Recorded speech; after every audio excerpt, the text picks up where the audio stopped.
20살 이후로 7년 만에 다시 듣는 센터다 보니까 달라진 게 좀 있었어요. 일단 처음 강사님이 계속 센터 강의를 이끌어 가시는 게 아니라 초등, 중등, 고등 과정마다 강사님이 다 달랐습니다. 그래서 제가 처음에 면접을 봤던 그 남자 강사님은 초등까지만 가르치셨고 이후에 중등은 또 다른 남자 강사님, 고등은 여자 강사님이 가르치셨어요. 그리고 일주일간 수강생들을 찬찬히 보고 알게 된 점은 무신앙인 사람의 비율이 압도적으로 높았어요. 사실 거의 다라고 해도 무방했습니다. 옛날에는 무신앙이면 거의 전도 대상자로 삼지도 않았고 신앙인들 전도를 다 실패했을 때 맨 마지막에 고려할 대상이었거든요. 그리고 신천지인들이 신앙인들을 대상으로 전도하는 걸 추수한다고 비유를 해요. 2000년 전에 예수님이 말씀의 씨앗을 뿌린 밭이 종교 세상이기 때문에 그 씨앗이 심겨진 사람들을 신천지로 걷어들이는 게 이치에 맞다고 가르쳤거든요. 근데 무신앙인 사람들은 씨도 없는데 왜 추수를 하는지 의문이었지만 분리할 때마다 성경을 코에 걸면 코걸이, 귀에 걸면 귀걸이로 사용하는 신천지는 듣든지 아니 듣든지 전하라는 말씀을 예로 들거나 언제는 씨가 없어서 말씀을 들을 귀가 없다더니 이제는 씨가 없기 때문에 그 마음이 너무도 깨끗하고 순수해서 말씀이 더 잘 들어간다는 논리로 몇 년 전부터 무신앙인들을 모략전도로 대거 끌고 왔더라고요. 그리고 또 눈에 띄게 달라진 점은 수강생 중에 외국인 비율이 좀 있었어요. 조선족인지 화교인지는 확실히 모르겠는데 중국인 수강생들이 몇 명 있었습니다. 한국말로 들어도 잘 이해가 안 될 텐데 어떻게 복음방을 했는지는 모르겠지만 그 사람들이 강의를 들을 때도 굉장히 어려워하는 게 보였어요. 그리고 또 센터에서 mp3 파일을 노골적으로 팔더라고요. 옛날에는 센터 강의를 녹음해서 테이프로 만들어서 그걸 어르신들 위주로 필요하신 분들한테 소정의 돈을 받고 팔았다는 건 알고 있었는데 제가 센터를 재수강할 때는 남녀노소 거의 모두가 mp3 파일을 사는 게 필수인 것처럼 교육이 끝나면 뒤에 계시는 전도사님 앞에 모두가 줄을 서서 파일을 샀어요. 1교시당 1,000원이라서 하루 수업이 파일 2개였으니까 2,000원이었어요. mp3 파일을 누가 사가는지 그날 자기 이름을 적고 돈을 내면 전도사님이 그 수강생 폰에 mp3 파일을 옮겨줘요.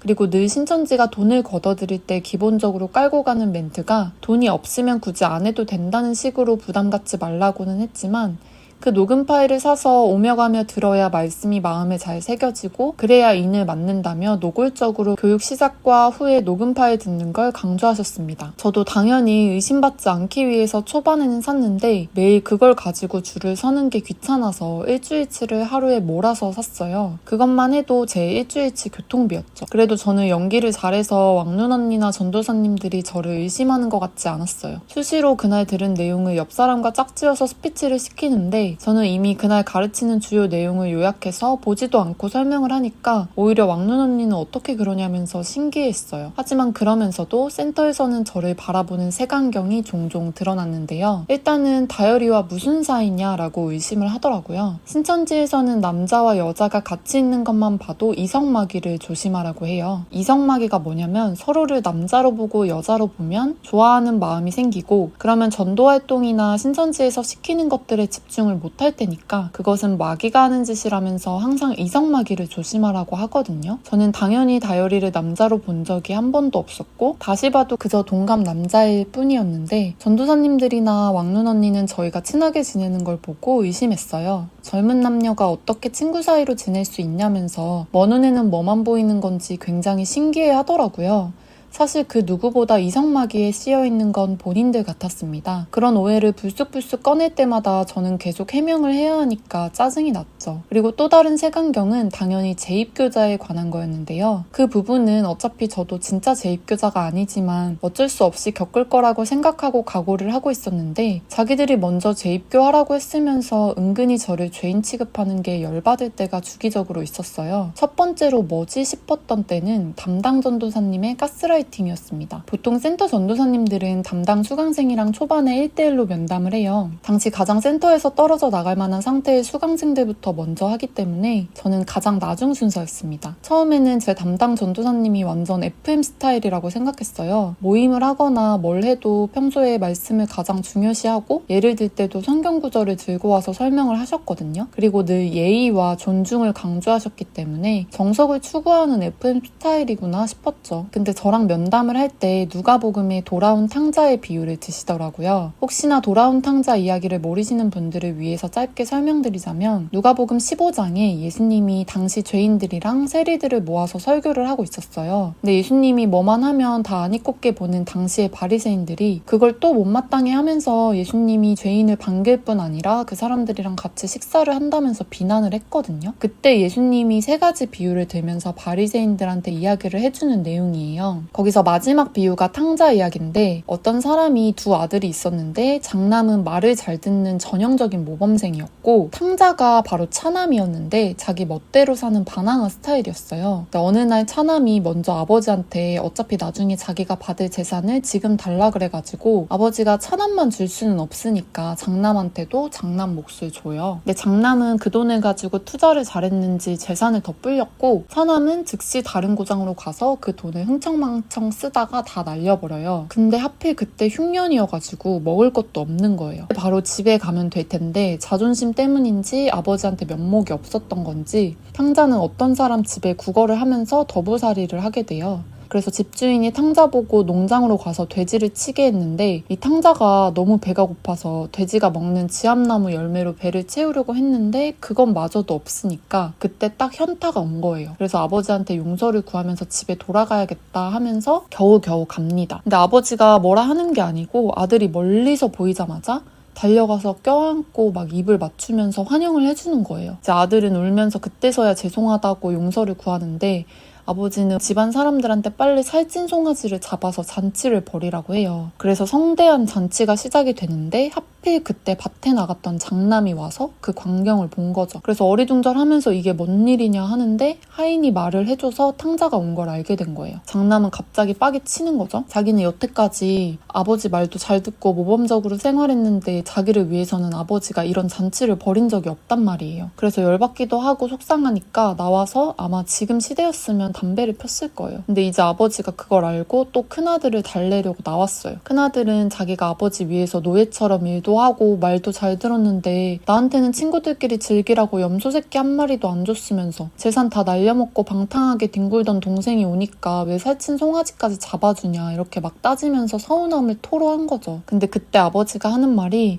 나는 너랑 늘 함께 있었고 사실 내게 다 니께 될 거다. 근데 동생은 이미 죽은 사람이라고 생각했는데 다시 살아 돌아온 거니까 나한테는 잃어버린 사람을 찾은 거나 마찬가지라서 그게 기쁘니까 축하를 하는 거다 하면서 위로를 해주거든요. 근데 이 얘기가 보통 기독교에서 회개의 중요성과 죄인들에게도 내려지는 하나님의 무한한 사랑을 강조하는 이야기로 많이 쓰여요. 그래서 저도 어릴 때부터 교회에서 탕자의 비유를 많이 접했기 때문에 알고 있었어요. 근데 이제 신천지 전도사님 입에서 그 이야기를 들으니까 좀 신박하더라고요. 전도사님이 그 얘기를 꺼낸 목적은 재입교 자체가 탕자 같은 사람들에게 기회를 준 거고 그러니까 저는 그 기회를 받았으니까 앞으로 내내 회개하고 기회를 주신 걸 감사히 여겨야 한다는 요지였어요. 그들은 저를 재입교 대상자로 알고 있으니까 뭐 죄송한 척을 해야겠다 싶었죠. 근데 거기서 그치지 않고 정말 저를 어린애 다루듯이 그러면 앞으로 어떻게 해야겠냐고 정답을 말하라고 강요하더라고요. 그때부터 약간 이 전도사님이 첫인상처럼 단순히 FM 스타일은 아니구나 싶었어요. 왜냐면 굳이 신천지 입장에서 저를 비유하려면 저는 탕자가 아니라 첫 번째 비유인 길 잃은 어린 양에 해당한다고 생각했거든요. 아니 하나님도 예수님도 길 잃은 어린 양을 찾았을 때 기뻐하시고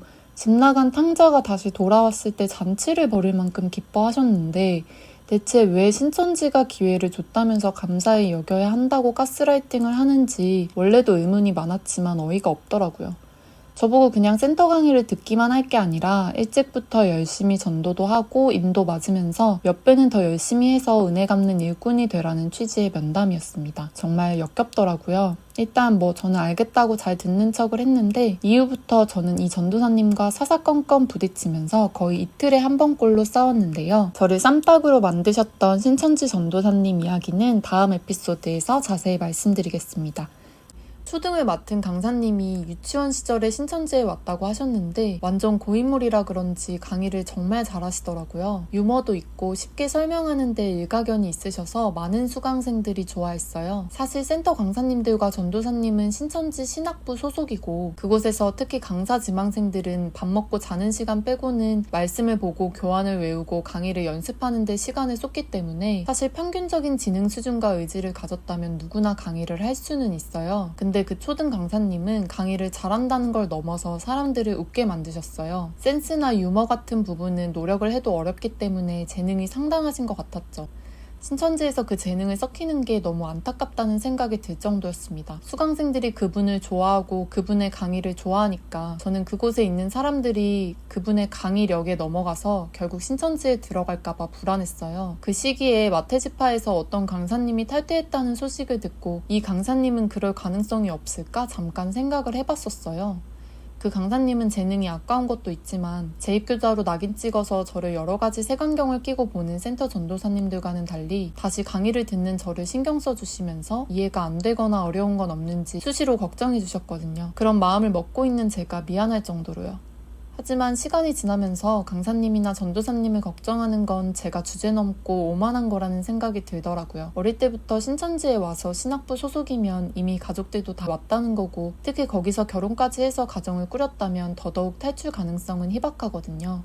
그래서 저는 우리 반 수강생들에게 시선을 돌렸어요. 청년들이 대부분이었고 나이가 좀 있으신 분들은 중년 이상의 전도사님들이 맡으셨는데 엄청 노련해 보이셨어요. 장년이나 부녀분들에게는 전부 집사님이라는 호칭으로 불렀는데 그 호칭을 부르면서 농담 따먹기도 하고 모임을 하면 멀리서 봐도 분위기가 좋아 보이더라고요. 반면 저희 반은 딱딱한 분위기에 오직 그날 배운 말씀을 가지고 스피치를 돌아가면서 했어요. 저는 그런 분위기가 싫기도 하고 다들 어색해해서 저한테 뭔가 말을 거는 사람이 있으면 대답해주면서 활달하게 반 친구들이랑 얘기를 했죠. 그러면 전도사님은 굉장히 불안해하시면서 눈치를 주시더라고요. 따로 불러내서 여기가 아직 어떤 곳인지 모르는 친구들이 많은데 친한 척하지 말라고 했습니다. 저는 당연히 사람들이 여기가 아직 어떤 곳인지 모르니까 굳이 분위기가 딱딱할 필요도 없고 먼저 말을 거는 사람들이 있는데 그럼 어떻게 하냐 물어봐도 그냥 무시하라는 거예요. 아니 어떻게 사람이 말을 하는데 무시를 하겠어요. 근데 그때 저희 반에 저랑 동갑인 남자애가 있었는데 굉장히 활달한 친구였어요. 보통 어떤 단체나 집단에서 분위기 메이커를 자처하는 스타일의 친구였는데 그 친구와 한마디 나눴다고 또 따로 불러내서 저보고 특히 이성이랑은 말을 섞지 말라고 하시더라고요. 그래서 저는 먼저 말을 건 게 아니라고 억울함을 호소하려고 했는데 또 순종하지 않고 토를 단다며 삐지셨어요.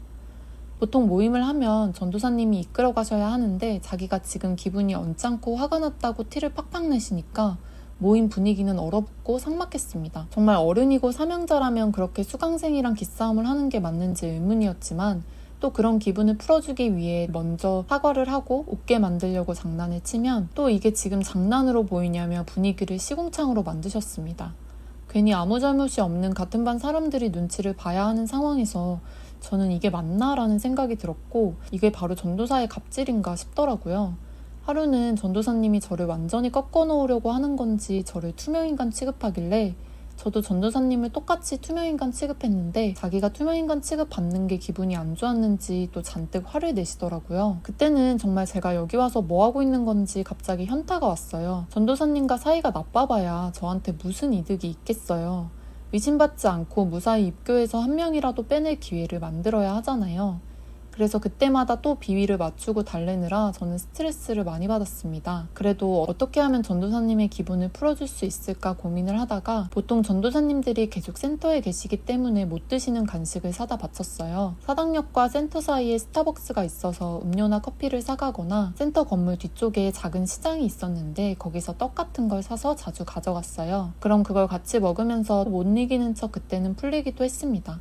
다른 전도사님은 저 때문에 입이 호강한다며 칭찬도 많이 해주셨지만 정작 제 담당 전도사님께 사랑받기란 참 어려운 일이더라고요. 그리고 당시에 제가 아나운서 준비를 하려고 아나운서 학원에 다녔는데 그것도 못마땅히 하셨어요. 이쯤 되면 그냥 제 일거수일투족에 시비를 거는 것 같아서 정말 열받더라고요. 그리고 신천지가 아직도 신천지 외에 자신의 꿈이나 장래희망에 대해서 부질없다고 가스라이팅을 하는 게 너무 어이가 없어서 그 부분은 제가 참고 넘어갈 수가 없었어요. 결과적으로는 대학에서는 학원 교육을 받다 보니 제가 아나운서랑 안 맞는 것 같아서 포기를 했는데, 당시에 신천지 단골 멘트인 때가 어느 땐데라든지 역사 완성이 코앞인데라는 말에 넘어가서 휴학하고 가출했던 제 과거가 생각이 나서 그로 인해 더 피해를 보는 사람이 없었으면 했거든요. 그런 말들이 얼마나 폭력적인지를 꼬집으면서 저는 전도사님과 크게 싸웠어요. 당연히 또 사이가 안 좋아졌고 이 일은 강사님 귀에까지 들어갔어요. 당시 중등 강사님이었는데 저를 따로 불러서 면담을 하셨고 무슨 일인지 물어봐서 제가 한창 아나운서 준비를 하는데 전도사님과 이런 트러블을 겪는다고 얘기하니까 강사님은 그건 명백히 전도사님이 잘못하신 거다.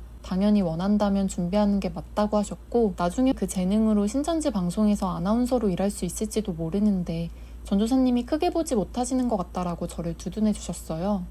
신천지 방송에서 아나운서라니 상상만 해도 끔찍했지만, 어쨌든 그 강사님의 말을 통해서 신천지에 있는 모든 사명자들이 마치 종말론에 빠진 것처럼 모든 걸 포기하고 전부 다 신천지에 갈아 넣어야 한다고 생각하지는 않는 것 같아서 그나마 조금 안심이 됐습니다. 그렇지만 당시 저보다 어린 대학생들은 여전히 가스라이팅을 당하는 것 같더라고요.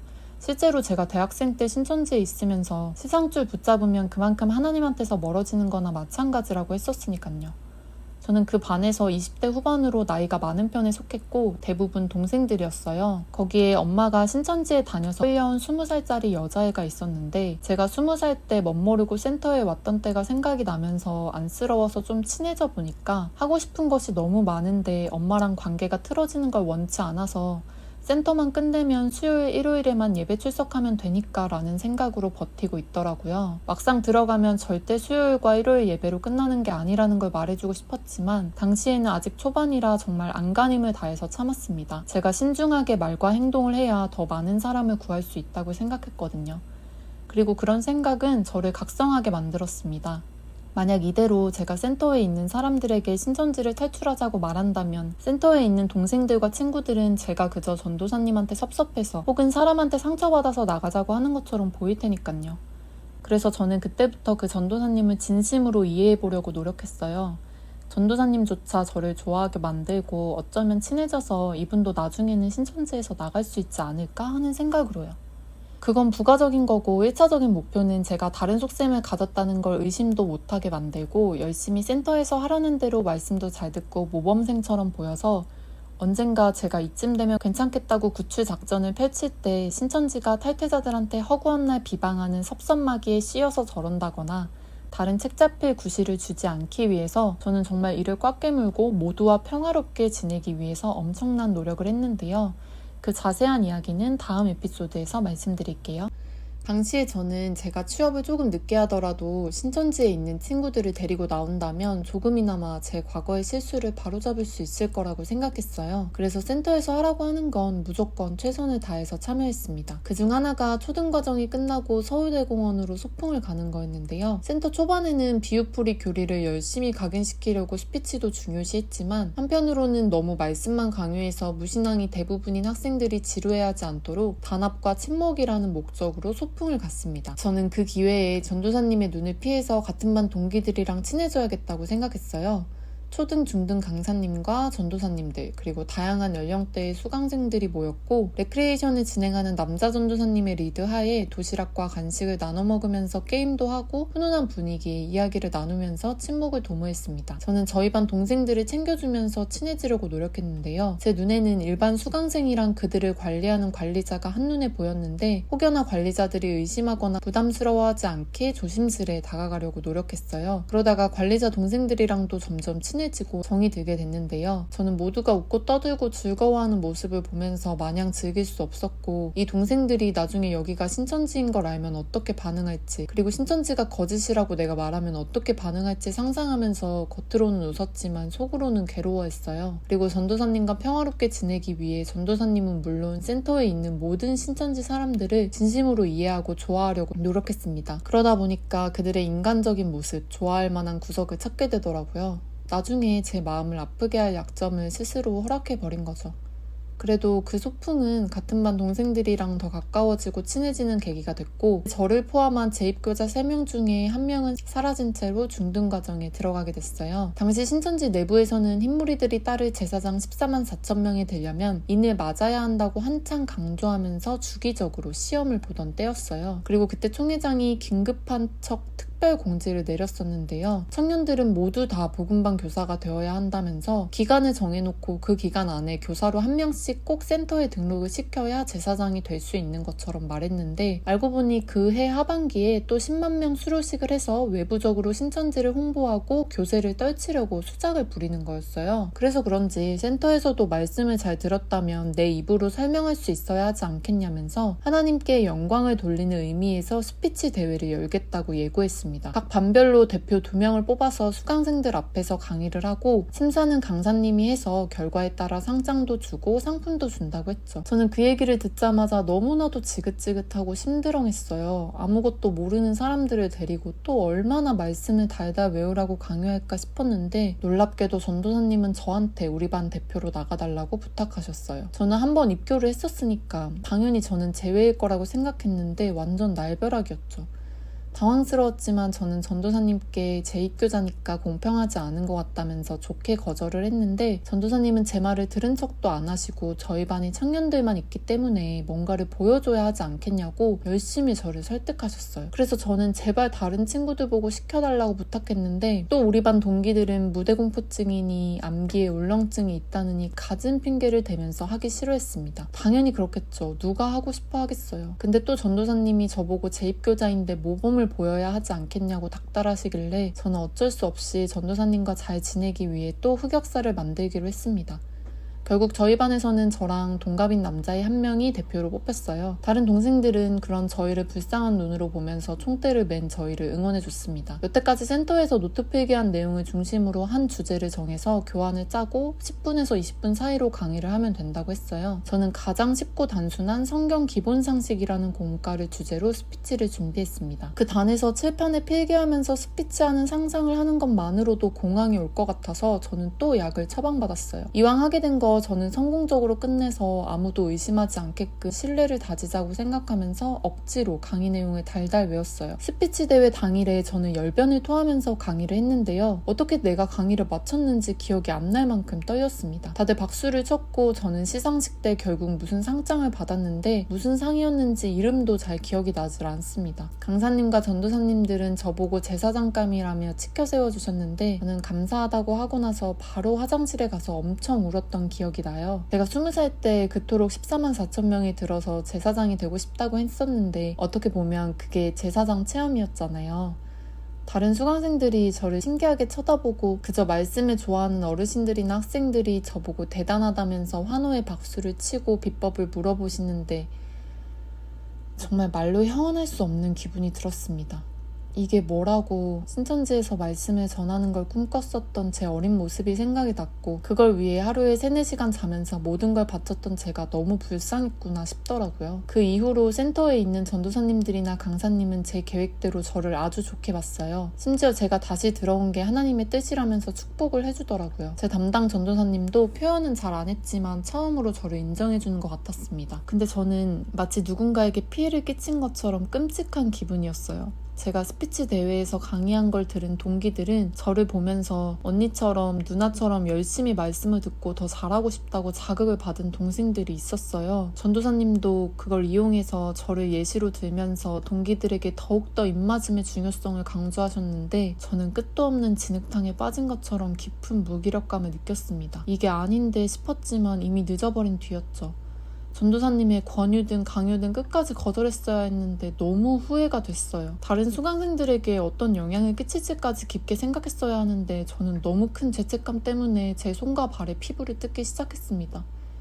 그냥 저도 이제서야 알게 된 척 하면서 1명씩 불러내서 사실 여기가 신천지인 것 같다고 당장이라도 동기들을 탈출시키고 빼내고 싶은 충동이 들었어요. 어떻게든 제 행동의 결과를 수습하려고 머리를 미친 듯이 굴리는 와중에 정말 감사하게도 센터에 큰 위기가 닥쳤습니다. 어느 날 갑자기 신피언 소속 사람들 몇 명이 확성기를 들고 사당센터 앞에서 여기가 신천지라면서 시위를 벌였어요. 그때가 센터에서 곧 여기가 신천지인 걸 밝히려고 했었던 때거든요. 그래서 센터는 비상이 걸렸습니다. 전도사님 전도사님이랑 강사님은 겉으로 태연한 척 하려고 하는데 똥줄이 타는 게 느껴졌어요. 저는 속으로 너무 기쁘고 감사했는데 옆에 왕눈 언니가 있어서 차마 티는 못 내고 겉으로는 걱정하는 척 했죠. 전도사님들은 센터에 있는 수강생들에게 피해자 코스프레를 하면서 공지를 했습니다. 우리처럼 밖에서 성경 공부를 한다고 하면 사이비 취급을 하는 사람들이 있는데 수업이 끝나고 그런 사람들을 봐도 절대 말 섞지 말고 지하철역만 보고 가라고 했어요. 아무리 그런 사람들이 핍박을 해도 악을 악으로 갚지 않고 불쌍히 여겨야 한다면서 저희 보고 화도 내지 말고 그냥 둘 이상씩 뭉쳐서 조심히 집에 가라고 했습니다. 하지만 수강생들도 웅성거리면서 다들 궁금해했죠. 저녁 수업이 끝나고 밖에 나가니까 정말 몇 명이 피켓 같은 걸 들고 있었고 거기서 신천지의 자식을 뺏겼다는 내용과 함께 확성기를 들고 지나가는 수강생들에게 지금 신천지 교육받은 거 아냐면서 말을 거셨어요. 저한테도 어떤 아주머니가 말을 거셨는데 저는 옆에 왕눈 언니가 지켜보고 있어서 어떤 말도 해드릴 수가 없었어요. 정말 고생하신다고 감사하다고 말씀드리고 싶었는데 왕눈 언니의 신뢰를 사기 위해서 외면하고 빠르게 지하철역으로 들어갔습니다. 그래도 그분들이 시위를 벌인 덕분에 몇 명은 센터에서 떨어져 나갔는데요. 이후의 이야기는 다음 에피소드에서 자세히 말씀드릴게요.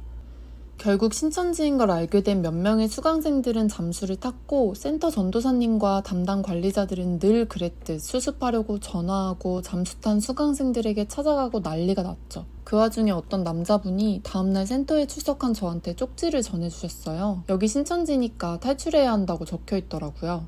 아마도 제가 신비한 사람들의 시위를 보고도 신천지인 걸 모른다고 생각하셨던 것 같아요. 꽤 감동적이긴 했지만 저는 그 쪽지를 보고도 못 본 척을 했어요. 근데 그 남자분은 저를 간절히 구하고 싶으셨는지 쉬는 시간에 저한테 와서 귓속말을 하시더라고요. 사태가 사태였던 만큼 한껏 예민해져 있던 센터 전도사님들과 왕눈 언니가 그 모습을 목격했고 저한테 그 남자분이랑 무슨 얘기 했냐면서 분명히 이성이랑 말 섞지 말라고 했는데 왜 둘이 친해 보이냐고 하는 거예요. 저는 친한 게 아니라 오늘 처음 대화를 나눴고 일방적으로 그분이 말을 거신 거라고 했는데 그러면 이제는 눈을 마주치지도 말라고 하셨습니다. 결국 제가 그분을 투명인간 취급하니까 포기하셨는지 혼자 센터를 나가셨고 그분이 센터를 그만두니까 그분의 담당 전도사님조차 저를 나무라셨어요. 평소 같으면 저는 또 억울함을 호소하면서 전도사님들과 언쟁을 했겠지만 그분을 포함한 몇 분이 센터에서 탈락하셨기 때문에 저는 기분이 좋은 상태였어요. 그리고 이제 곧 신천지인 걸 밝혀야 하는데 앞으로 더 많이 빠져나가겠지 싶으면서 기대를 했습니다. 결국 강사님이 진도에 따라 신천신지가 성경적으로 나와 있는 새하늘 새 땅인데 세상 사람들에게 핍박을 받고 있다면서 피해자 코스프레를 하셨어요. 저는 속으로 실실 웃으면서 흰자로 수강생들의 반응을 살폈죠. 근데 전부 다 무신앙이다 보니까 신천지가 뭐야? 그게 나쁜 거야? 이런 반응이 대부분이었던 거예요. 거기다가 타이밍이 진짜 안 좋았던 게 하필 그때 한창 정광훈 목사 이슈로 난리가 나서 여론이 너무 안 좋았고 신천지가 한기총이랑 싸그리 묶어가지고 당시 무신앙이었던 사람들에게 기성교회를 빌런처럼 가스라이팅했고 결과적으로 남아있는 사람들에게 미디어 금지를 때림으로써 수강생들은 그 말들을 고지곳대로 믿고 분노하면서 오히려 진심으로 신천지를 불쌍하다고 생각했습니다. 저는 정말 복장이 터졌는데 그때 신비한 사람들이 또 찾아오니까 결국 장소를 옮겼어요. 과천교회 근처에 있는 어떤 상가 건물이었는데 4층인가? 아무튼 몇 층에 있는 한 공간을 교육장소로 쓰고 있는 것 같았는데 문을 열고 들어가면 교회에 있는 예배 의자들이 쫙 깔려 있었어요. 중등이 얼마 안 남았을 때라서 거기서 나머지 진도를 나가고 끝나면 고등과정은 성전에서 받는 걸로 얘기가 됐어요. 일요일에는 이제 모든 수강생들 보고 거기에 와서 예배까지 드리게 했습니다. 이제 신천지인 걸 밝혔으니까 수강생들은 본격적으로 전도사님들이나 강사님의 애로사항을 들을 수 있었어요. 특히 센터 사명자들이 한 달에 교통비 정도의 월급만 받는다는 것과 그 액수마저도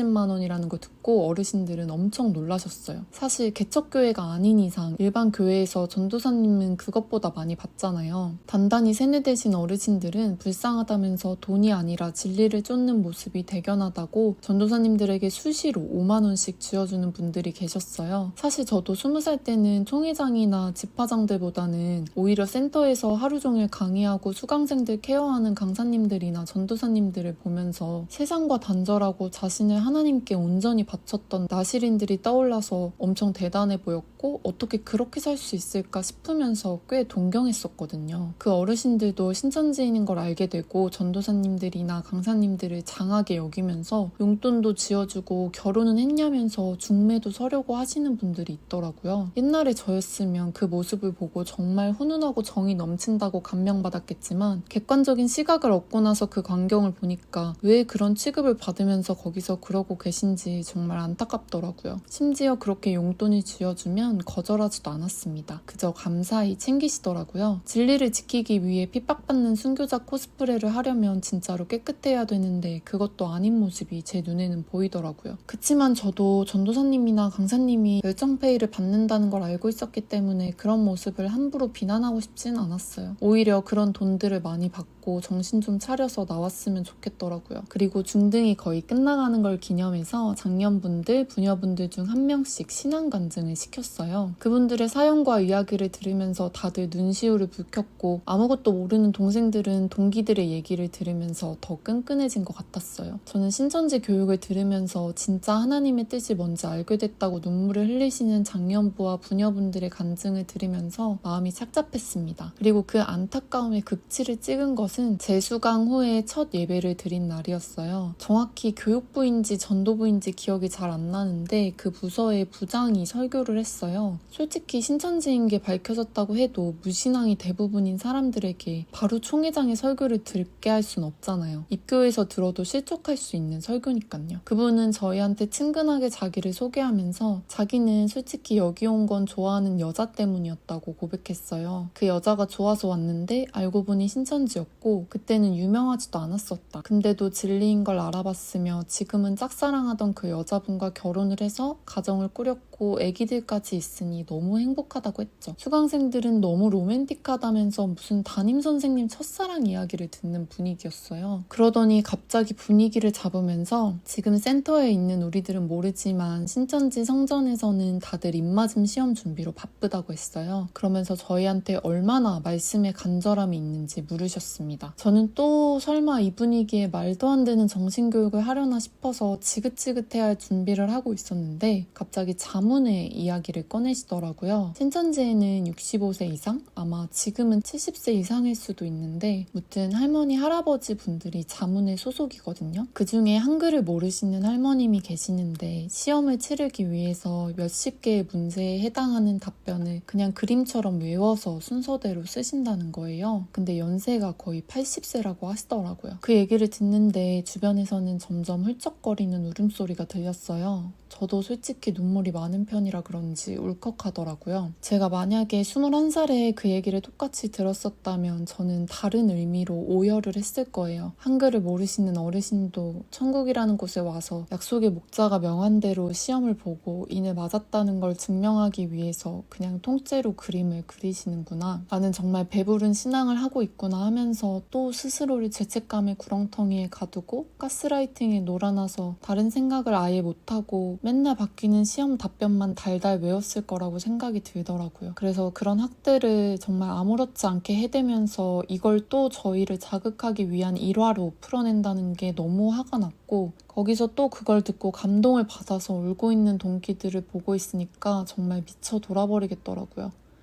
그 현실에 내가 아무것도 할 수 있는 게 없어서 너무 분했고 정말 마음이 아파서 부들부들 몸이 떨리는 걸 참느라 힘들었어요. 그래서 저는 그 예배가 끝나고 바로 다효리한테 연락을 했고 다효리는 이제 제가 예배까지 드렸으니까 완전히 안심을 하는 게 느껴졌어요. 곧 고등 과정에 들어가면 교리가 바뀐 거를 확연히 알 수 있으니까 그 내용과 함께 슬슬 다효리의 신앙관을 깨부술 작업을 해야겠다고 다짐을 했는데요.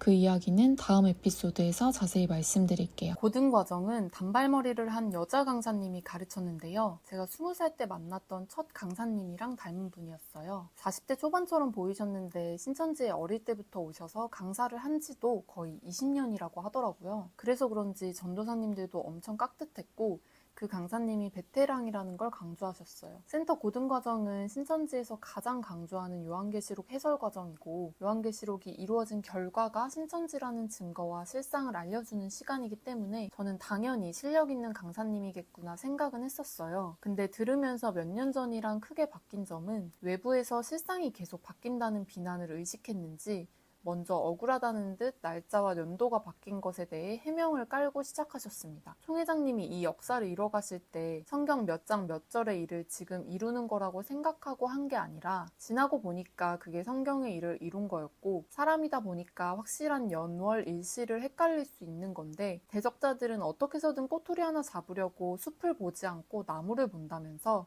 양쪽의 말을 다 들어봐야 하는 거 아니겠냐고 열변을 토하셨어요. 미디어 금지를 하고 있는 수강생들에게 마치 밖에서 뭔가 단단히 오해를 하고 있고 신천지는 억울한 입장인 것처럼 느껴지게 만들더라고요. 처음 제가 20살 때 받았던 요한계시록 강의처럼 설명의 틀은 똑같았어요. 하나님이 택한 장막성전 사자들이 배신을 해서 청지기 교육원 소속의 멸망자들이랑 하나 되었을 때 총회장이 등장해서 배도자에게 배도했다고 알리고 멸망자들과 싸워 이겨서 결국 증거장막 성전 신천지를 열었고 구원의 역사가 시작되었다. 근데 여기서 원래 배도자들의 명단, 멸망자들의 실명을 낱낱이 알려줬었거든요.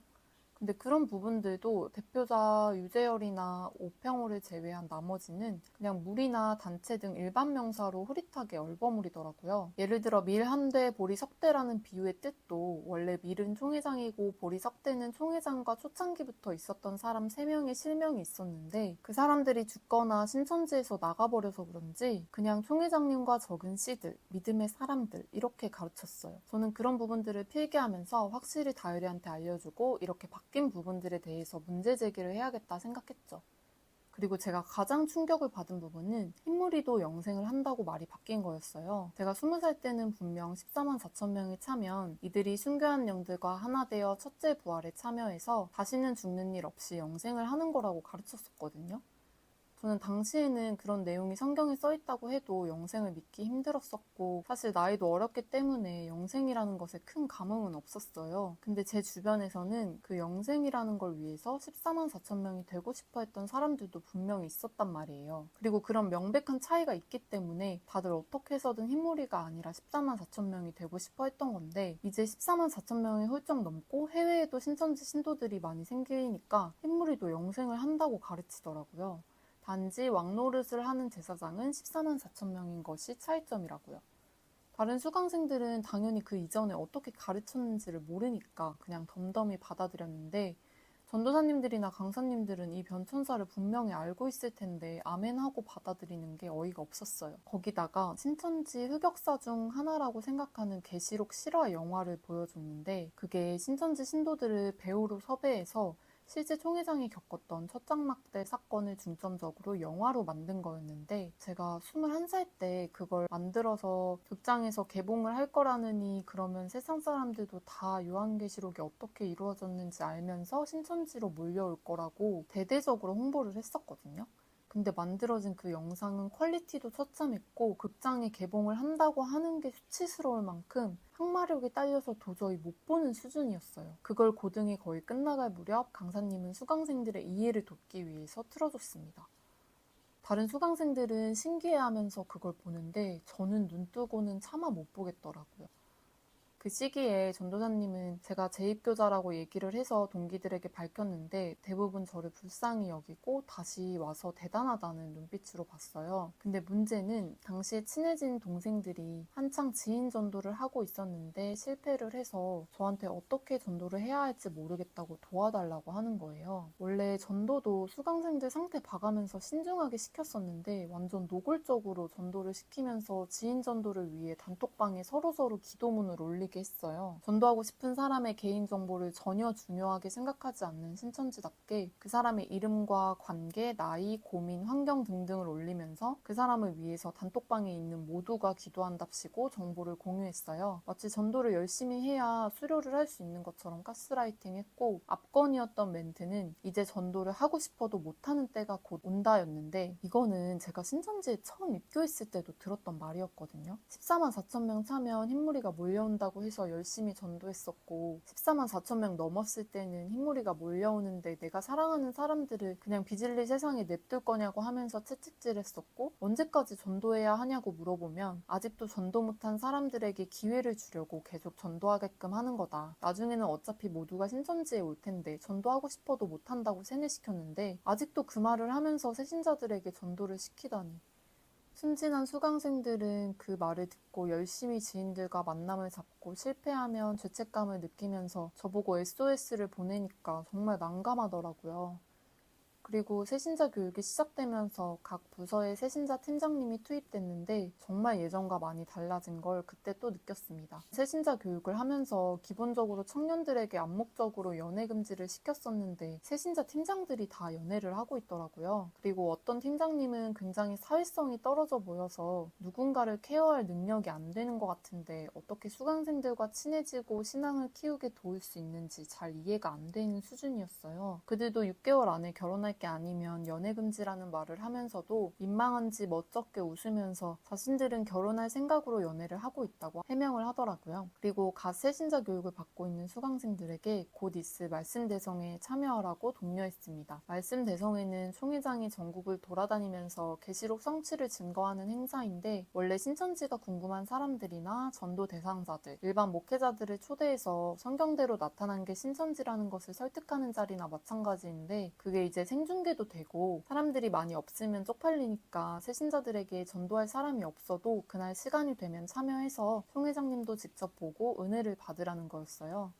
제가 21살 땐가 22살 때 말씀대성에 가서 짜고 치는 고스톱인 걸 확인하고 정말 실망했던 기억이 있는데 그 짓을 또 한다고 하니까 정말 지긋지긋해서 견딜 수가 없더라고요. 거기다가 수강생들은 입맞음 시험까지 준비하라고 질문과 답을 달달 외우게 했는데 와 정말 내가 예전에 이런 걸 어떻게 다 완벽하게 했을까 싶으면서 이제 갓 신천지에 들어간 새신자들이 정말 불쌍하더라고요. 주 2회 예배에 모임에 전도에 시험에 이걸 다 하라고 하는데 당연히 자기 시간은 없어질 수밖에 없겠죠. 저는 인내심이 한계였었고 다효리한테 말씀과 실상이 바뀐 부분들과 당시 수많은 탈퇴자를 만들었던 김남희 씨의 발언이 담긴 존존TV 영상들을 다 준비해서 보여주기로 했습니다.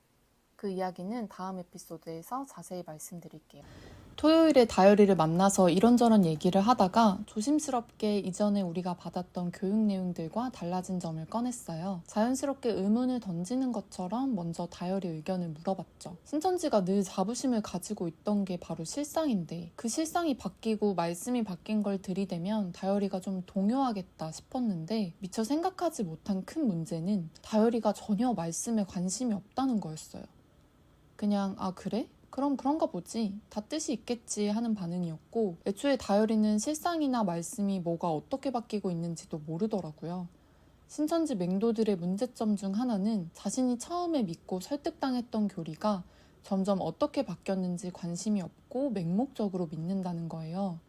두 번째 문제점은 그 맹목적인 믿음이 진정한 믿음이라고 생각한다는 거죠. 신천지의 교리가 요한계시록이 이루어진 게 바로 신천지라는 내용이기 때문에 정말 예언대로 이루어진 증거가 확실해야 그 믿음이 의미가 있는 거 아니겠어요?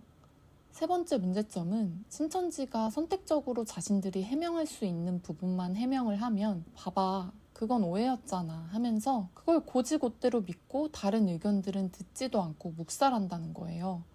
결국에는 저만 미친 듯이 증거를 긁어 모아봤자 소용이 없었고 애초에 다효리는 참인지 거짓인지 구분하는 것에 관심이 없는 맹목적인 믿음을 가지고 있었던 거예요. 맘 같아서는 반증 자료들을 더 들이대면서 다 보여주고 싶었는데 그럼 다효리 성격상 또 선악과를 보여준다면 난리칠 게 뻔해서 안 되겠더라고요. 그래서 그때 한창 많은 신천지인들의 탈퇴를 만들었던 존존TV 영상을 틀었어요. 그걸 다효리한테 보라고 한 게 아니라 제가 그걸 보고 있다고 했죠. 다효리는 예상했던 대로 저보고 그걸 왜 보냐고 하더라고요. 저는 태연하게 지금 내가 신천지에 재입교했는데 총회장의 최측근이었던 사람이 왜 나갔는지는 솔직히 궁금해할 수 있지 않냐고 했죠. 그랬더니 다효리는 여기에서 나간 사람들이 하는 말은 다 똑같다. 그냥 믿음이 없어서 나간 거다라고 말했어요. 그러니까 그렇게 믿음이 가득했던 사람들이 왜 믿음이 없어진 건지 궁금하지 않냐고 물었는데 다효리는 전혀 궁금하지 않다고 했습니다. 그냥 길을 쓰고 자신의 마음을 불편하게 하는 것들은 안 보려고 하는 것 같았어요. 저는 답이 없다고 생각이 들어서 한숨만 나오더라고요. 그래서 분위기가 안 좋아질 걸 알면서도 다효리한테 직접적으로 말했습니다. 나는 20살 때처럼 그렇게 맹목적으로 믿고 싶지 않고 틀린 거면 아예 시작을 안 하고 싶다. 그렇게 얘기했더니 그때서야 다효리가 좀 당황하더라고요. 그리고 저는 총 회장이 하는 말들이 거짓말과 짜집기가 많다는 것들을 확인했고 신천지에 다시 들어가고 싶지 않다고 했습니다. 이쯤 되면 저는 제가 뭘 보고 그런 말을 하는지 들어줄 줄 알았어요. 근데 다효리는 계속 저보고 뭐가 문제냐면서 달래려고 하더라고요. 저는 너무 답답해서 다효리한테 총 회장이 영생한다고 하는데 만약에 죽으면 그때는 어떡할 거냐고 물었더니 아무 말도 안 하고 시선을 피하더라고요. 저는 그때 확신이 들어서 계속 물고 늘어졌어요. 그랬더니 결국 총 회장이 죽으면 그때 인정하고 나도 나가겠다라는 거예요. 아니 도대체 교주가 죽으면 나가는 게 무슨 소용이 있겠어요. 결국은 얘는 신천지에 있어도 자기가 뭔가 크게 희생하는 부분이 없으니까 다녀도 그만 안 다녀도 그만이라서 저와는 완전히 입장이 다를 수밖에 없다는 걸 깨달았어요. 그래서 저는 제 입장을 밝혔으니까 잘 지내라고 말하고 헤어졌습니다.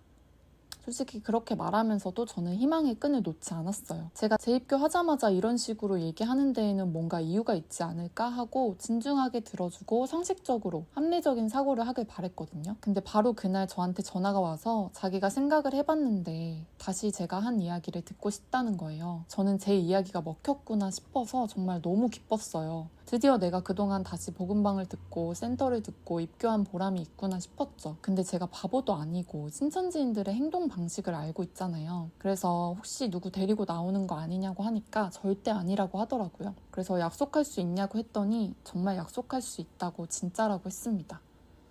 저는 전도활동이니 뭐니 새신자들을 또 들들 볶는 팀장들 얘기를 싹 무시하고 단톡방을 나갔어요. 그랬더니 제가 걱정됐는지 저랑 친해진 동기들한테서 연락이 왔어요. 저는 너무 마음이 아프더라고요. 그동안 또 정이 들어서 저 혼자 이렇게 나갈 수 없겠다 싶어서 일단 다효리를 먼저 설득하고 동기들한테도 말하려고 했죠. 이틀 뒤에 다효리가 운영하는 카페로 갔는데 이미 작당 모의를 했는지 다효리 혼자가 아니라 하연 언니랑 제 센터 담당 전도사님이랑 의사교사님이랑 서울 야고보 지파에 있는 다정이까지 불렀더라고요. 그러니까 다효리는 저와 한 약속을 어기고 5대1로 저를 설득하고 회유하려고 한 거죠. 제가 표정 관리가 안 되고 다효리를 쳐다보니까 바로 시선을 회피하더라고요. 너무 화가 났는데 저를 진정시키는 하연 언니와 다정이를 보면서 차마 화를 낼 순 없었어요. 맹도들의 네 번째 문제점은 가스라이팅과 사람 간의 정으로 자기들만 신천지에서 안 나가는 게 아니라 나가려는 사람까지 막는다는 거예요. 저를 다 둘러싸고 의사교사님이 가운데 앉아서 중점적으로 말하는 포지션이었고요. 전도사님은 옆에서 네가 어떻게 나한테 이럴 수 있어? 라는 눈빛으로 울어서 빨개진 눈망울로 저를 노려보기만 하셨어요. 다효리는 죄책감을 가진 눈빛으로 가장 끝에 고개를 떨구고 떨어져 앉았고요. 하연 언니는 옆에서 좋은 게 좋은 거지 라는 식으로 분위기를 띄우려고 시도했고 다정이는 오랜만에 만난 저를 걱정된다는 눈빛으로 쳐다보기만 했습니다. 저는 이 상황이 끝나고 다정이한테 연락해서 설득하려고 했는데 이렇게 되니까 빠꾸 없이 그냥 들이박아야겠다 생각했어요. 교사님은 제가 조목조목 따지는 말에 실상이나 말씀이 바뀐 부분에 대한 내 심정은 이해한다. 의문을 가지는 것도 자연스럽다. 이렇게 저를 이해하는 척하면서 결국에는 그러니까 우리 이 모든 것을 최동희 집화장님께 물어보자라고 요한 집화장님이랑 면담을 잡아주겠다고 하더라고요. 자기 선에서 반론이 안 되는 것 같았어요. 근데 진짜 웃긴 건 그로부터 한 달 후쯤에 집화장님도 저와 같이 신천지를 나가셨고 잠수를 아무튼 그때 당시에는 저는 집화장님 면담 필요 없고 총회장님을 뵙고 싶다고 했어요. 그 말에 다들 표정이 가관이 되더라고요. 신천지는 질서가 참 중요한 집단이잖아요. 그저 군대처럼 상명하복식의 서열이 너무나도 뚜렷한 집단이라 한두 단계 윗사람도 아니고 집화장을 보게 해주겠다고 했는데 맨 위에 있는 사람을 보고 싶다고 하니까 다들 당황했겠죠. 이게 미쳤나? 하는 표정이 반이었고 네가 감히? 하는 표정이 반이었어요. 다효리랑 하연 언니는 제가 선을 넘었다고 생각했는지 열받은 표정이었고 교사님은 그 와중에도 침착함을 유지하려고 하시면서 지금 총 회장님이 얼마나 바쁘신데 이런 일로 볼 수 있겠냐라면서 저를 회유했습니다. 저는 당연히 그렇게 말씀하실 줄 알고 있었어요. 일개 성도 하나 관리 못해가지고 총 회장님 앞에 제가 가기라도 한다면 얼마나 또 그들이 총 회장한테 깨지겠어요.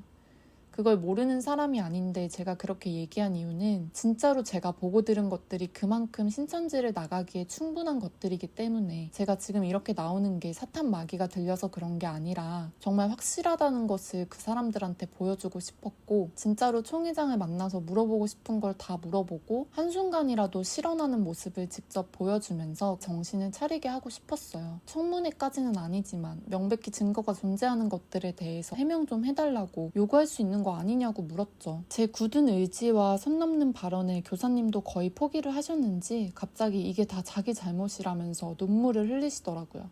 자기가 제대로 가르쳤어도 이런 일 없었을 텐데 너무 마음이 아프다며 신천지 맹도 특유의 피해자 코스프레를 시전하셨습니다. 그렇게 교사님이 눈물을 보이면 제가 정에 약하니까 좀 태도를 달리할 거라고 생각하셨나 봐요. 그런데 저는 굽히지 않고 할 말이 다 끝났으면 가겠다고 했습니다. 그랬더니 하연 언니랑 다열이는 교사님이 우는데 어떻게 그럴 수 있냐고 어이없어 하면서 예의가 없다고 저를 비난하기 시작했는데요. 그 노답 스토리는 다음 에피소드에서 자세히 말씀드리겠습니다.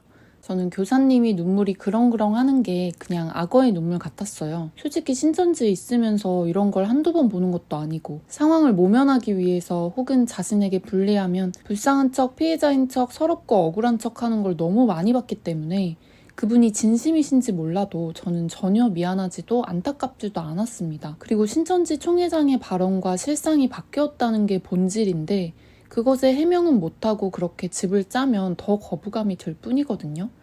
그리고 저는 그 자리에 있는 전도사님이나 제 친구들도 답답했던 게 제가 말하는 의혹들이나 해명이 필요한 부분들에 반박하지도 못하고 제대로 반론도 펼치지 못하고 무조건 집화장님을 보게 해주겠다고 얘기를 하는데 누가 봐도 그럼 제 얘기가 신빙성이 있고 맞다는 건데 거기서 뭔가 잘못된 걸 깨닫지 못하고 단지 저의 태도가 무례하다고 꼬집기만 하는 게 이해가 안 가는 거예요.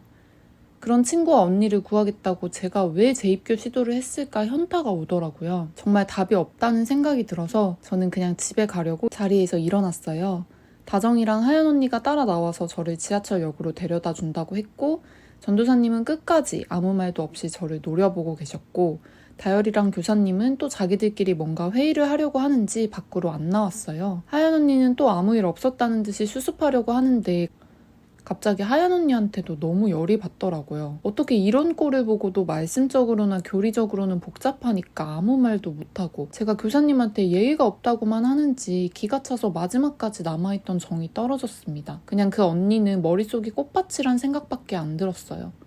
다정이는 그나마 괜찮았던 게 말없이 저를 그냥 안아주고 또 볼 수 있었으면 좋겠다고 하면서 저를 보내줬습니다. 인천까지 지하철을 2시간가량 타고 가면서 내내 눈물이 줄줄 흘렀어요.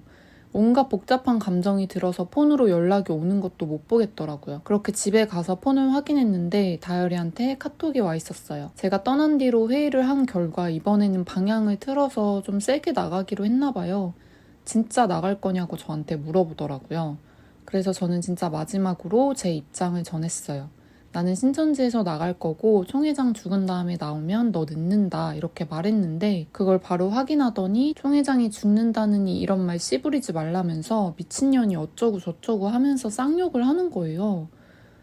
원래 걔가 분노조절 장애가 의심될 정도로 다혈질에다가 입도 거칠어서 그동안 실언을 하는 경우가 많았거든요. 근데 그럴 때마다 친구라고 생각해서 저는 맨날 화 좀 죽여라. 왜 이렇게 급발진하냐 이런 식으로 달랬던 적이 많았어요. 그걸 알고 있었기 때문에 저는 화를 죽이고 침착하게 제 입장을 다시 얘기했더니 저희 부모님 욕을 하더라고요. 거기서 누가 이성적으로 말을 이어나가겠어요. 저도 그러면 안 되지만 악에 받쳐서 인신공격을 했습니다. 그랬더니 또 저희 가족 욕을 하면서 한 20분 정도 카톡으로 싸웠던 것 같아요. 제가 그동안 제 개인사나 가족 얘기 등등 어떻게 보면 저한테 콤플렉스나 약점이 될 수 있는 얘기를 털어놨었는데 그걸 이용해서 제 모든 걸 비하하면서 저를 깎아내리더라고요. 제 욕을 하는 건 몰라도 제 가족까지 건드리니까 저도 진짜 눈이 돌아갔던 것 같아요. 싸움 내용이 유치하기도 하고 자세한 말들은 제가 입에 담기도 힘들어서 말씀드리기 어렵지만 한마디로 짧게 간추리면 제가 계속 그렇게 거지처럼 사는 이유가 있다면서 저보고 정신병자라고 하더라고요. 솔직히 친구끼리 치고받고 싸울 수 있죠. 근데 저는 친한 친구랑도 그렇게 원색적인 비난을 하면서 수준 낮은 싸움을 한 적이 없어서 정말 몸이 바들바들 떨릴 정도로 화가 났고, 무엇보다 제가 이런 애를 빼내려고 다시 신천지에 들어갔다는 생각에 너무 서러워서 그동안의 시간이 아까워서 눈물이 났어요. 근데 저는 더 이상 20대 초반처럼 울면서 침묵하는 사람이 아니었고, 어떻게 해서든 사과를 받아내야겠다 싶더라고요. 그래서 바로 제 3자인 하연 언니한테 카톡으로 다열이가 저한테 말한 내용 캡처해서 보내주고, 얘가 지금 이렇게 하는 짓이 정말 하나님이 함께하는 사람이 맞냐, 내가 사단마귀에 씌인 게 아니라 얘가 씌인 거 아니냐, 진짜 구원받은 의인이 하는 말들이라고 생각하냐, 이 정도면 신천지 이미지에 피해 끼칠 것 같은데 공론화 시키겠다고 했더니, 하연 언니가 불이 나게 다열이한테 뭐라고 전했는지 얼마 후에 다열이한테 미안해, 내가 너무 화가 나서 그랬는데 진심은 아니었어, 앞으로 잘 살아, 이런 식으로 문자가 왔어요. 근데 저도 진짜 웃긴 게 그 문자를 받고 나니까 또 머리끝까지 분노했던 게 가라앉더라고요. 그치만 이미 마음 한켠에 남아있던 인류애가 사라진 느낌이었고, 저는 그때서야 사람들이 왜 사람은 쉽게 변하지 않는다, 사람은 자신이 믿고 싶은 것을 믿는다라는 말을 하는 건지 깨달았고, 제가 20대 초반에 혼자만 신천지에서 나와서 가지고 있던 죄책감이 사라졌어요. 그리고 그게 정의라고 생각해서 다시 신천지에 들어가서 친구를 구하려고 했던 건데, 그런 진흙탕 싸움으로 결론이 나서 정말 허무했습니다. 저는 어떤 일이 실패하거나 안 좋은 일이 생기면 일단 제 탓을 하고 제 잘못이라는 생각이 먼저 들어서 죄책감을 많이 느끼는 편이에요. 그래서 저는 당시에도 작전이 실패했을 때 제가 애초에 누군가를 구할 수 있다는 생각을 한 게 주제 넘은 거였구나 생각하면서 두 번째 동기들한테도 신천지를 나가자고 설득하려고 했던 의욕이 다 사라졌어요. 어차피 저를 5대1로 회유하려고 할 때 제가 말한 내용들은 신천지 입장에서 선악과를 먹은 거고, 저를 배도자나 대적자 취급하고 제명시킬 게 뻔했기 때문에 다른 동기들한테 저를 차단하라고 할 게 분명히 보였어요. 그래서 저는 정들었던 동기들한테 신천지가 잘못된 점을 차마 말하지 못했고, 그냥 정신이 피폐해져서 신천지의 흔적을 다 삭제했습니다. 거기서 알게 된 사람들 연락처를 다 차단하거나 지우는데, 그래도 걸리는 사람이 저랑 같이 들어간 재입교자 동생이 한 명 있었어요. 같은 재입교자라고 생각해서 언니 하면서 따랐었는데, 그 동생은 저처럼 누군가를 빼내기 위해 다시 신천지에 들어간 게 아니었고, 억지로 친구가 사정해서 들어간 거라 저는 그 동생에게만 신천지를 나간다고 얘기했어요. 그리고 다행히도 그 동생도 마침 자기도 더 이상 못 있겠다면서 얼마 안 있어서 신천지를 다시 나갔습니다. 그 후에 저랑 친했던 동기의 관리자였던 동생에게 연락이 왔어요. 진심으로 신천지가 맞다고 생각하면서 굉장히 열심히 하는 친구라 안타까웠는데, 예상대로 신천지 내에서 자세한 사정은 말을 안 해주고 저랑 연락하지 말라고 했다더라고요. 그럼에도 그 동생은 하루아침에 제가 왜 잠수를 탔는지 궁금하다며 연락을 한 거였어요. 저는 이 모든 이야기를 처음부터 끝까지 다 말하고 싶었지만, 그때는 이미 신천지 사람들과 더 이상 연관되고 싶지 않을 정도로 제가 크게 후회하고 현타를 느낄 때였어요. 솔직히 제가 자처한 거지만 그런 개싸움을 겪고 또 누군가를 구출하거나 빼내야겠다는 생각이 안 드는 게 당연하잖아요. 그래서 저는 그 동생이 너무 좋았지만 이미 신천지를 열심히 믿고 있었기 때문에 정중하게 제 입장을 말했습니다. 네가 어떻게 생각할진 모르겠지만 신천지는 네가 생각하는 천국이 아니고, 나는 그것들을 다 알아서 더 이상 그곳에 있을 수 없고 그저 네가 몸 건강하게 잘 지냈으면 좋겠다고 말하고 연락을 끊었습니다. 이후에 신천지를 재탈퇴하고 나서 어떻게 지냈는지는 마지막 이야기인 다음 에피소드에서 말씀드릴게요. 그렇게 구출 작전은 대실패로 끝나고 탈퇴 후에 저는 정신도 피폐해지고 후유증도 컸지만 첫 번째 탈퇴 때보다는 빨리 회복해서 정신줄을 잡을 수 있었고, 잃어버린 시간을 빨리 복구하기 위해서 바로 취업 준비를 했습니다. 학원에서 학습 매니저 역할을 하면서 중고등학생들의 성적 관리와 입시 준비를 도왔어요. 근데 얼마 안 있어서 코로나가 터졌고 당시 소수의 확진자가 수도권 지역에만 있었는데 대구의 31번 코로나 감염자가 신천지 신도였고 증상이 있으면서도 예배를 드리러 가서 신천지 신도들을 중심으로 대구 경북 지역에 대량 확진자가 발생했습니다. 그래서 30명이었던 확진자 수가 몇 배로 느는 최악의 상황이었어요. 여러분들도 아시다시피 신천지에 대한 여론이 너무 안 좋아졌고 결국 신천지는 뉴스를 타고 나락으로 가더라고요. 솔직히 말해서 너무 꼬셨습니다.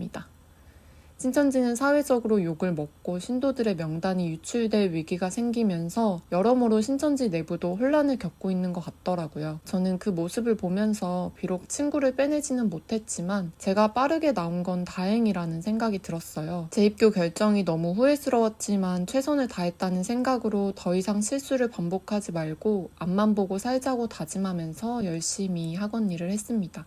근데 참 기구하게도 제 팔자에 신천지 악재가 있는 건지 고등학교 내내 저랑 친하게 지냈던 친구한테 전화가 왔어요. 연락을 안 하고 지낸 지 오래된 친구였는데 뜬금없이 저의 근황과 정보를 파악하는 질문들을 하더라고요. 제 안에 신천지인을 파악하는 레이더가 생긴 것 같았어요. 바로 찌릿찌릿한 감이 와서 그냥 대놓고 신천지냐고 물어봤는데 순순히 맞다고 인정을 하더라고요. 그 친구는 바돌로메 지파 섭외부에서 일하고 있었고 들어간 지 벌써 몇 년이 된 맹도였어요. 고등학교 때 이과였고 이성적이고 똑똑해서 공부도 잘했던 친구였는데 저한테 재입교를 권하더라고요. 그때는 솔직히 어이가 없어서 그냥 헛웃음만 나왔어요. 정말 그런 상황이 지긋지긋하고 징글징글 하면서도 이제는 그런 경우를 제가 농담처럼 받아들일 수 있는 여유가 생겼더라고요. 그치만 제가 신천지에서 친했던 친구랑 밑바닥까지 드러내며 싸운 지 얼마 안 됐기 때문에 솔직히 후유증이 없지는 않았어요. 그래서 받아주는 척 하면서 조심스레 신천지 교리에 대해서 하나 건드니까 바로 정색하면서 저보고 정신 차리라고 조언을 하더라고요. 저한테 1:1 섭외부 교육을 늘어놓는 수준이었고 결론은 그렇게 살면 안 된다고 하길래 저도 급발진을 했습니다. 제가 신천지를 겪기 전에는 솔직히 화가 잘 안 나는 성격이었고 화가 나더라도 잘 참고 조절을 하는 편이었는데 그런 친구들을 마주쳤을 때는 그냥 싸우더라도 할 말을 다 하는 게 제 정신건강에 좋겠더라고요. 그래서 시원하게 말싸움을 했는데 전혀 말이 통하지 않았습니다. 그래서 연락을 씹었는데 이후에도 계속 질척되길래 그냥 차단을 해버렸어요. 어린 학생들을 가르치면서 보람도 느끼고 꽤 바쁘게 살고 있었어서 다 잊어버린 줄 알았는데 또 신천지 친구의 재입교 권유에 갑자기 공항이 왔어요. 신천지를 나와도 어디에나 신천지가 있고 제 고통은 영원히 끝나지 않을 것 같다는 생각에 갑자기 극심한 공황장애를 겪었고 첫 직장을 다닌 지 1년쯤 됐을 때 퇴사를 하게 됐습니다. 왜냐면 제가 입시 스트레스에 시달리고 있는 학생들을 상담하고 이끌어주는 역할을 해야 하는데 제가 그렇게 공황장애를 겪으면서 스스로의 멘탈도 잡지 못하는 모습으로 학생들을 올바른 방향으로 가이드할 자격이 없다는 생각이 들었어요. 그래서 퇴사를 하고 다시 항우울제와 항불안제, 수면제 복용량을 늘렸고 저는 집에서 혼자 온전히 회복기를 보냈습니다. 그 기간 동안 저는 심리학이나 마음 공부에 대한 책이나 영상을 보면서 제 자아를 많이 돌보려고 노력했어요. 신천지를 재입교하려고 보낸 시간을 보상받기 위해서 제 감정은 돌보지 않고 빠르게 취업을 했다 보니까 묵혀뒀던 상처가 골마 터진 것 같았어요. 그리고 제 삶에서 저의 정체성이나 마찬가지였던 종교라는 영역이 사라졌잖아요. 그래서 저는 이제 누구고 제가 원하는 삶은 무엇인지 오롯이 저만 생각하고 제 미래만 생각하는 시간을 가졌습니다. 그 과정을 겪으면서 저는 바꿀 수 없는 과거를 온전히 받아들이는 법을 배웠고 너무나 혐오했던 제 자신을 용서하고 사랑하려고 노력하게 됐고 앞으로 제 인생을 절대로 누구에게도 휘둘리지 않고 제가 주인이 되어서 제가 원하는 대로 살기로 마음을 먹었습니다. 그래서 그 첫 단계로 저는 개명을 했어요. 원래 제 이름이 마음에 안 들기도 했고 제 이름을 지어주신 엄마한테는 죄송하지만 저한테 선택권 없이 주어졌던 모든 걸 이제는 제 마음대로 하고 싶었거든요. 결국 엄마는 허락을 해주셨고 제 이름을 제가 원하는 이름으로 바꿈으로써 저는 과거의 저를 청산하는 나름의 의식이라고 생각을 했습니다. 근데 이름 좀 바꾸는 게 뭐라고 제가 제 이름을 스스로 짓고 제가 원하는 이름으로 불리다 보니까 앞으로 진짜 제가 원하는 모습으로 하나씩 바꾸면서 살 수 있을 것 같은 용기가 생겼어요. 그렇게 저는 이전과는 다른 제 삶의 첫 단추를 끼웠고 원래 꿈이던 소설 작가가 되기 위해서 글을 쓰면서 영상 편집도 배우고 유튜브 PD로 일하다가 최근에는 마케팅 회사에서 영업도 하고 온라인 마케팅 업무를 하면서 여러 가지 일을 배웠습니다. 근데 문제는 제가 가장 원했던 작가가 되기 위한 소설이 잘 안 써지더라고요. 신천지를 통해서 소설보다 더 소설 같은 현실을 겪었었다 보니까 소설보다는 신천지에서 제가 겪고 느꼈던 것들을 에세이로 먼저 쓰고 싶었어요. 근데 그러기에는 제가 신천지가 어떤 곳인지 너무 잘 아니까 후환이 두렵기도 하고 차마 시도를 하진 않았습니다. 그냥 없었던 일처럼 다시 아무에게도 말하지 않고 바쁘게 살았어요. 친구들을 만나서도 절대 신천지 얘기는 꺼내지 않았습니다. 그러던 중에 올해 넷플릭스에서 다큐멘터리 나는 신이다를 보고 저도 모르게 눈물이 나면서 끙끙 앓다가 잠도 못 자는 상태가 된 거죠. 평범하게 연애도 하고 회사도 잘 다니고 있으니 회복을 다 했다고 생각했는데 어딘가 모르게 나사 하나 빠진 것처럼 고장난 제 마음의 답을 찾은 것 같았어요. 저는 과거를 받아들이고 제가 겪었던 고통을 참고 사는 게 베스트라고 생각했는데 적어도 제 정신건강의 측면에서는 최선이 아니었던 것 같아요. 그래서 이렇게 저만의 다큐멘터리를 담은 유튜브 채널을 만든 겁니다. 그리고 제가 첫 번째 탈퇴 후에 오랜 시간 갑갑하고 방황을 많이 했던 만큼 저는 신천지 비방의 목적이 아니라 탈퇴 이후에 고민과 방향성을 나누고자 하는 마음으로 이 채널을 열었다고 말씀드렸는데 실제로 여기서 제 이야기를 하면서 묵혀뒀던 울분이 많이 해소가 됐고 저와 같은 경험을 하신 분들을 만나서 크게 위안을 얻었습니다. 제 이야기를 들으면서 탈퇴를 결심하셨다는 분들이 생겼을 때는 그 어떤 일보다 희열이 느껴지고 뿌듯하더라고요. 그리고 제 메일로 몇몇 분들이 보내주신 사연을 읽으면서 저는 옳은 일을 하고 있다는 확신을 더 하게 됐어요. 제가 이 채널을 만들 때부터 주변에 저를 소중하게 생각하는 사람들이 과거에 더 이상 얽매이지 말았으면 좋겠다고 걱정해주는 의견이 있었거든요. 근데 저는 탈신 채널을 개설한 이후로 제가 신천지를 탈퇴하고 나서 가장 만족도가 높은 하루하루를 보내고 있어요. 그리고 지금은 여태까지 탈신 채널에 올렸던 컨텐츠를 바탕으로 신천지 경험담과 관련된 에세이 원고를 쓰고 있습니다. 언젠가 신천지에 검열 없이 꼭 출간이 되었으면 좋겠고 만약 그날이 온다면 제 구독자분들께 먼저 알려드리고 싶어요. 그동안 별것도 없고 해피엔딩도 아닌 제 답답한 이야기를 들어주셔서 너무 감사드리고 다음에는 에필로그로 찾아뵙고 새로운 콘텐츠도 공지를 드릴게요. 지금까지 전지적 탈퇴자 시점을 시청해주셔서 정말 감사드립니다.